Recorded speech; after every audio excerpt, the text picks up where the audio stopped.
എല്ലാവർക്കും സുഖമാണെന്ന് വിശ്വസിക്കുന്നു. ഡെയിലി അപ്ഡേറ്റിലേക്ക് എല്ലാവർക്കും സ്വാഗതം. നാളെ ഏപ്രിൽ 1-ാം തീയതിയും തുടർന്നുള്ള ദിവസങ്ങളിലും നിങ്ങൾ ശ്രദ്ധിക്കേണ്ട വളരെ പ്രധാനപ്പെട്ട കാര്യങ്ങളാണ് ഈ ഒരു വീഡിയോയിൽ വ്യക്തമാക്കുന്നത്. വീഡിയോയുടെ വിശദാംശങ്ങളിലേക്ക് കടക്കുന്നതിന് കൂടുതൽ ആളുകളിലേക്ക് ഇൻഫർമേഷൻ എത്താൻ ഷെയർ ചെയ്യുക, ലൈക്ക് ചെയ്യുക, ഫേസ്ബുക്കിലൂടെ കാണുന്ന ആളുകൾ ഫോളോ ചെയ്യുക. വീഡിയോയുടെ വിശദമായ വിവരങ്ങളിലേക്ക് വരാം. ആദ്യത്തെ അറിയിപ്പ്: സംസ്ഥാനത്ത് മാർച്ച് മാസത്തെ റേഷൻ വിതരണം 3-ാം തീയതി വരെ ചൊവ്വ, ബുധൻ, വ്യാഴം ദിവസങ്ങളിൽ കൂടി മാർച്ച് മാസത്തെ റേഷൻ വാങ്ങാനുള്ള അവസരമാണ് ഇപ്പോൾ സിവിൽ സപ്ലൈസ് ഡിപ്പാർട്ട്മെന്റ് നൽകിയിട്ടുള്ളത്. അതിനുശേഷം വെള്ളിയാഴ്ച 4-ാം തീയതി റേഷൻ കടകൾ അവധിയായിരിക്കും.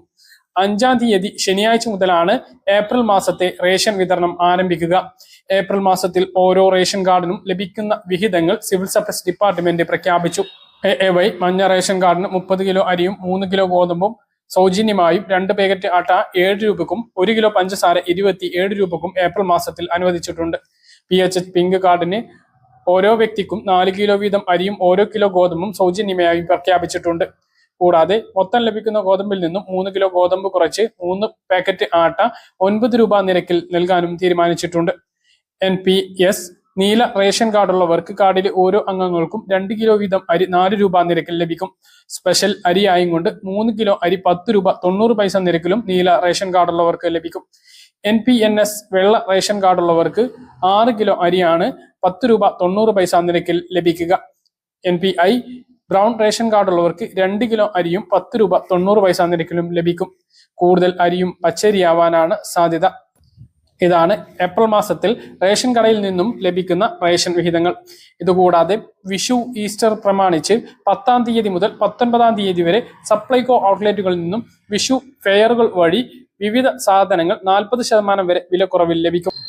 13 സബ്സിഡി സാധനങ്ങളും അതിനു പുറമെ മറ്റ് ഇതര സാധനങ്ങളും ഇങ്ങനെ വിലക്കുറവിൽ ലഭിക്കും എന്ന് ഭക്ഷ്യമന്ത്രി GR അനിൽ അറിയിച്ചിട്ടുണ്ട്.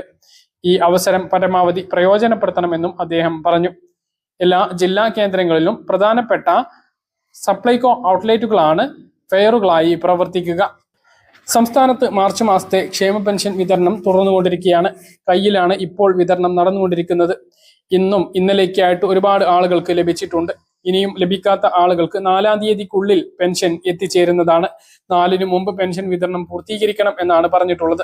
പല ആളുകൾക്കും ഈ മാസം അക്കൗണ്ടിലേക്ക് എത്തിയിട്ടില്ല എന്നുള്ള കമന്റുകൾ കാണാനിടയായി. അങ്ങനെയുള്ള ആളുകൾ സേവനയിലൊന്ന് പരിശോധിക്കാൻ മറക്കരുത്. എന്തായാലും ആ ഒരു തുക എത്തിച്ചേരും എന്ന് തന്നെയാണ് പ്രതീക്ഷിക്കുന്നത്. അതേസമയം കേന്ദ്ര വിഹിതം 300-200 അക്കൗണ്ടുകളിലേക്ക് വിതരണം തുടങ്ങിയിട്ടുണ്ട് എന്നുള്ള അറിയിപ്പുകൾ ലഭിച്ചിട്ടുണ്ട്. അത് ലഭിച്ച ആളുകൾ താഴെ നിന്ന് കമന്റ് ആയിട്ട് അറിയിക്കാൻ മറക്കരുത്. ഇന്നലെ പല ആളുകളും അത് അറിയിച്ചിരുന്നു. ഇനി ഏപ്രിൽ മാസത്തിൽ കെട്ടിട നിർമ്മാണ തൊഴിലാളി പെൻഷൻ ഉണ്ടാകുമോ എന്ന് പല ആളുകളും ചോദിച്ചിരുന്നു. അത് നമുക്കിപ്പോൾ പറയാനാകില്ല. കെട്ടിട നിർമ്മാണ തൊഴിലാളി പെൻഷൻ 1.5 മാസമൊക്കെ ഇടവിട്ടാണ് കഴിഞ്ഞ മാസങ്ങളിലൊക്കെ വിതരണം ചെയ്തിരുന്നത്. നമ്മൾ വിഷു, ഈസ്റ്ററൊക്കെ ഉണ്ടായതുകൊണ്ട് തന്നെ പ്രതീക്ഷിക്കുന്നുണ്ട്. കുടിശ്ശിക ഉണ്ടാകുമോ എന്നും നമ്മൾ കാത്തിരിക്കുകയാണ്. ക്ഷേമ പെൻഷൻ 2 മാസത്തേത് 3200 തന്നെ ലഭിച്ചേക്കും. പെൻഷൻ അറിയിപ്പുകൾ കൃത്യസമയത്ത് നിങ്ങളെ അറിയിക്കുന്നതാണ്. കഴിഞ്ഞ തവണ മസ്റ്ററിംഗ് ചെയ്യാൻ പറഞ്ഞ സമയത്ത് മസ്റ്ററിംഗ് ചെയ്യാത്തത് മൂലം പെൻഷൻ മുടങ്ങിയിട്ടുള്ളവർക്ക് നാളെ 1-ാം തീയതി മുതൽ 20-ാം തീയതി വരെ മസ്റ്ററിംഗ് ചെയ്യാനുള്ള അവസരം ഉണ്ടാകും. ആ അവസരം പരമാവധി പ്രയോജനപ്പെടുത്തുക. ഇനി നാളെ 1-ാം തീയതി പുതിയ സാമ്പത്തിക വർഷം ആരംഭിക്കുകയാണ്. ബാങ്ക് ഇടപാടുകൾ നടത്തുന്ന ആളുകൾക്ക് വലിയ മാറ്റങ്ങളാണ് വരുന്നത്. അതേക്കുറിച്ചാണ് ഇനി പറയുന്നത്. 2024-25 സാമ്പത്തിക വർഷം അവസാനിച്ച് ഏപ്രിൽ 1-ാം തീയതി മുതൽ പുതിയ സാമ്പത്തിക വർഷം ആരംഭിക്കുകയാണ്. ബാങ്ക് നിയമങ്ങൾ ഉൾപ്പെടെ പലതും മാറുന്നുണ്ട്. ഏപ്രിൽ 1 മുതൽ ഇന്ത്യയിലെ സാമ്പത്തിക മേഖലകളിൽ വരുന്ന മാറ്റങ്ങൾ എന്തൊക്കെയാണ് എന്നുള്ളതാണ് പറയുന്നത്. രാജ്യത്തെ നിരവധി ബാങ്കുകൾ ATM ചാർജുകൾ പുതുക്കുന്നുണ്ട്. അതായത് ATMിലൂടെ പണം പിൻവലിക്കുന്നതിന് ഇനി കൂടുതൽ ഫീസ് നൽകേണ്ടി വരും. രാജ്യത്തെ പല ബാങ്കുകളും സൗജന്യ ATM പിൻവലിക്കലുടെ എണ്ണം കുറയ്ക്കുകയാണ്. പ്രത്യേകിച്ച് മറ്റ് ബാങ്കുകളുടെ ATMകളിലെ ഇടപാടുകൾക്ക്. നിലവിൽ പല ബാങ്കുകളും മറ്റ് ബാങ്ക് ATMകളിൽ നിന്നും 3 തവണ മാത്രമേ സൗജന്യമായി പണം പിൻവലിക്കാൻ അനുവദിക്കൂ. ഈ പരിധി കടക്കുന്നതോടെ ബാങ്കുകൾ ഓരോ ഇടപാടിനും 20 മുതൽ 25 രൂപ വരെ അധികമായി ഈടാക്കും. മറ്റൊരു മാറ്റം, രാജ്യത്തെ പ്രമുഖ ബാങ്കായ SBI, Punjab national bank, Canara bank എന്നിവ മിനിമം ബാലൻസ് പുതുക്കിയിട്ടുണ്ട്. ഏപ്രിൽ 1 മുതലായിരിക്കും ഇവ പ്രാബല്യത്തിൽ വരിക. മിനിമം ബാലൻസ് നിലനിർത്തിയില്ല എങ്കിൽ ബാങ്കുകൾ പിഴ ഈടാക്കിയേക്കും. മറ്റൊരു മാറ്റം പോസിറ്റീവ് പേ സിസ്റ്റമാണ്.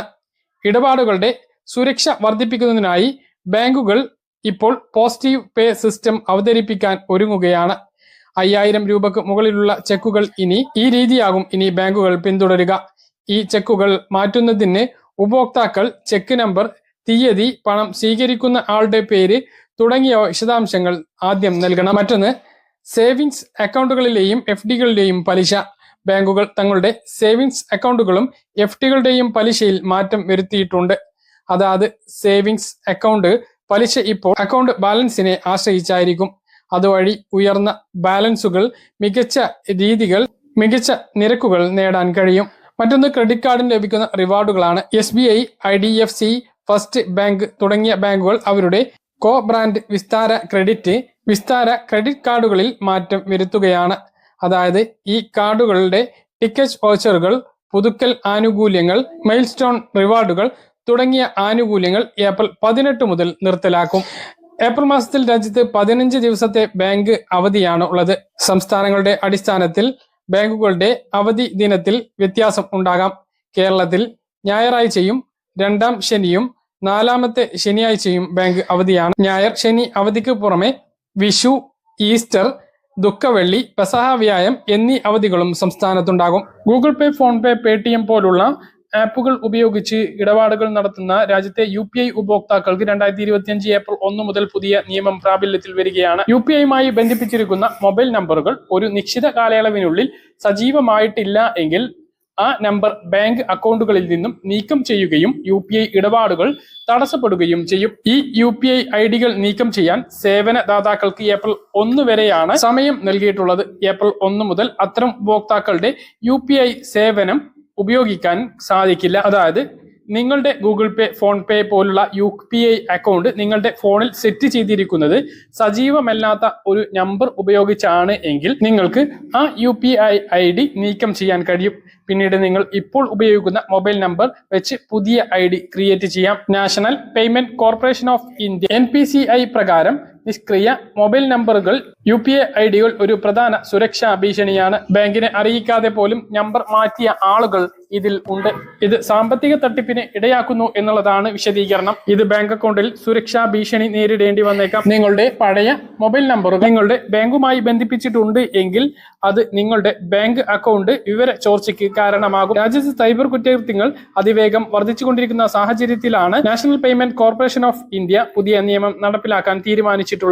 നിങ്ങളുടെ മൊബൈൽ നമ്പർ റീചാർജ് ചെയ്യാതെ ഡെഡ് ആയിട്ടുണ്ടെങ്കിലോ മറ്റാൾക്ക് ഉപയോഗിക്കാൻ നൽകിയിട്ടുണ്ട് ബാങ്കിൽ നൽകിയിട്ടുള്ള മൊബൈൽ നമ്പർ ഇപ്പോൾ നിങ്ങൾ ഉപയോഗിക്കാതെ അത് ഒഴിവാക്കി മറ്റാരെങ്കിലും ഉപയോഗിക്കുന്നുണ്ട് എങ്കിലും ഈ ഉത്തരവ് നിങ്ങൾക്കും ബാധകമാണ്. ബാങ്ക് നിയമത്തിൽ ഏപ്രിൽ മുതൽ വരുന്ന വളരെ പ്രധാനപ്പെട്ട ഒരു മാറ്റമാണ് നിക്ഷേപങ്ങളിലും ലോക്കറുകൾക്കും നോമിനികളെ ഇനി 4 പേരെ വയ്ക്കാം. ഇതിനായി ബാങ്കിംഗ് ഭേദഗതി ബിൽ പാർലമെന്റിന്റെ ഇരു സഭകളിലും പാസാക്കി. രാഷ്ട്രപതി അനുമതി നൽകിയതോടെ ബിൽ നിയമമായി മാറി. മരിച്ചുപോയവരുടെ അവകാശികൾ ഇല്ലാതെ നിക്ഷേപങ്ങൾ ബാങ്കുകളിൽ പെരുകുന്നത് ശ്രദ്ധയിൽപ്പെട്ടതിനെ തുടർന്നാണ് പുതിയ നിയമ ഭേദഗതി കൊണ്ടുവന്നിട്ടുള്ളത്. ലോക്സഭയിൽ മുമ്പ് പാസാക്കിയ ബില്ലാണ് രാജ്യസഭയിൽ ഇപ്പോൾ പാസായത്. ബാങ്കിങ്ങുമായി ബന്ധപ്പെട്ട 1934 RBI നിയമം, 1949 ബാങ്കിംഗ് നിയന്ത്രണ നിയമം, 1955 സ്റ്റേറ്റ് ബാങ്ക് ഓഫ് ഇന്ത്യ നിയമം, 1970 1980 ബാങ്കിംഗ് കമ്പനീസ് നിയമം എന്നിവയിലാണ് ഇതടക്കമുള്ള ഭേദഗതികൾ നടപ്പിലാക്കിയത്. നിലവിൽ ലോക്കർ, ഡിപ്പോസിറ്റ് അക്കൗണ്ട് തുടങ്ങിയവക്ക് ഒരു നോമിനിയാണ് അനുവദിച്ചിരുന്നത്. ഭേദഗതി വന്നതോടുകൂടിയിട്ട് അത് ഇനി 4 പേരെയാക്കി ഉയർത്താനാകും. മറ്റൊരു പ്രധാനപ്പെട്ട അറിയിപ്പ്, സ്വർണ്ണവിലയിൽ ഇന്ന് വർധനമുണ്ടായി. ഗ്രാമിന് 65 രൂപ കൂടി 8425 രൂപയും പവന് 520 രൂപ കൂടി 67,400 രൂപയും ആയിട്ടുണ്ട്. ഇത് റെക്കോർഡ് വിലയാണ്. പറഞ്ഞ കാര്യങ്ങൾ കൃത്യമായിട്ട് മനസ്സിലാണെന്ന് കരുതുന്നു. ഇതുപോലെ ഇൻഫർമേഷൻ ലഭിക്കാൻ ചാനൽ സബ്സ്ക്രൈബ് ചെയ്യുക, ബെൽ ഐക്കൺ എനേബിൾ ചെയ്ത് വെക്കുക. മറ്റൊരു വീഡിയോയുമായി നമുക്ക് വീണ്ടും കാണാം. ദൂരേക്കും ബൈ.